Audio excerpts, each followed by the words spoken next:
How to pick paint colors for interior rooms. Here are 12 tips, from the pros, on choosing interior paint colors that give your home rich personality. So you've renovated your house like a skilled surgeon, fixing structural flaws and preserving each room's distinct architectural character. But something's still missing. More than likely, that something is color, the renovator's secret weapon. Did you know that crown molding can visually raise the ceiling or lower it, depending on how it contrasts with the walls? Or that deft use of color can turn one room into a lively gathering place, and another into a relaxing space for curling up with a book? In today's open-plan homes, where kitchens, living rooms, and dining rooms are often one large space, color is used to help define interiors and create focal points in relatively featureless rooms. The trick, of course, is figuring out how to pick paint colors to use, and where to put them. How to choose interior paint colors. 1. Create a color scheme that matches your home's furniture. Start by selecting 3 colors from an existing object in your home. Take a pillow from the family room sofa, your favorite tie or scarf, or a painting, anything that conveys comfort, or has an emotional connection for you, and take that object to the paint store. Find 3 sample strips with those colors, and you instantly have 15 to 18 colors you can use, since each sample strip typically contains 6 paint colors. The next step is to choose one of the 3 paint colors as your wall color, and to save the other 2 to be used around the room in fabric or furnishings. To choose the colors for adjacent rooms, take the same original 3-color sample strips, and select another color. Finally, choose a 4th color that can be used as an accent. Splash a little of that color into every room of the house, by way of a pillow or plate or artwork. It makes a connection between the spaces. 2. Decide on the finish to create an appealing visual effect. Once you have your colors in hand, consider the finish you'll be using. Though today's flat paints have increased stain resistance, conventional wisdom has long held that a satin finish is best for walls, because it is scrubbable and doesn't draw attention to imperfections.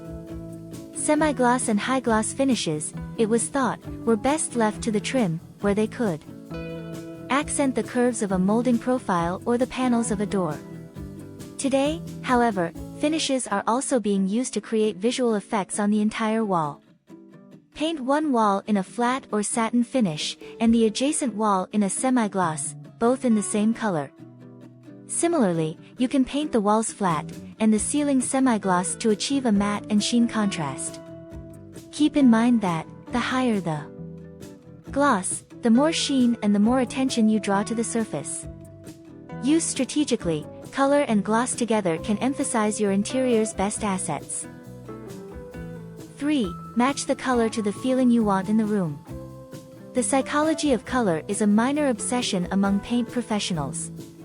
Many say you should choose a color, based at least in part on how a room is used, and the mood you want to establish. Keep in mind, when it comes to emotional effect, of course, one person's welcome home orange will be another person's signal to scram. 4. Know your whites. Whites come in a staggering variety. Pure, clean whites are formulated without tinted undertones. These are favored by designers looking to showcase artwork or furnishings, and are often used on ceilings to create a neutral field overhead. Most other whites are either warm, with yellow, rust, pink, or brownish undertones, or cool, with green, blue, or gray undertones. Use warmer whites in rooms without a lot of natural light, or to make larger spaces seem cozier. Cool whites, by contrast, can help open up a space. Test several at once to see which one works best with the other colors at play in the room. How to use interior paint colors. 5. Create flow in open-plan spaces. Continuity is important on the ground floor, but color can help zone a big open space, separating the dining area from the TV room, for instance. There's no need to stick to a single color, or even a single color palette that is either all warm, reds, oranges, yellows, or all cool, blues, greens, bright whites. However, by using muted, dustier values, there's a better chance the colors you choose will flow into one another. 6. Make small spaces feel bigger or cozier. What colors make a room look bigger?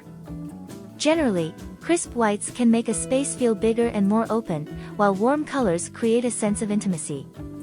At the most rudimentary level, large rooms generally can handle more color than small rooms. Lighter hues can open up a small space, while darker colors give the perception that the surfaces are closer than they are. What colors make a room cozier?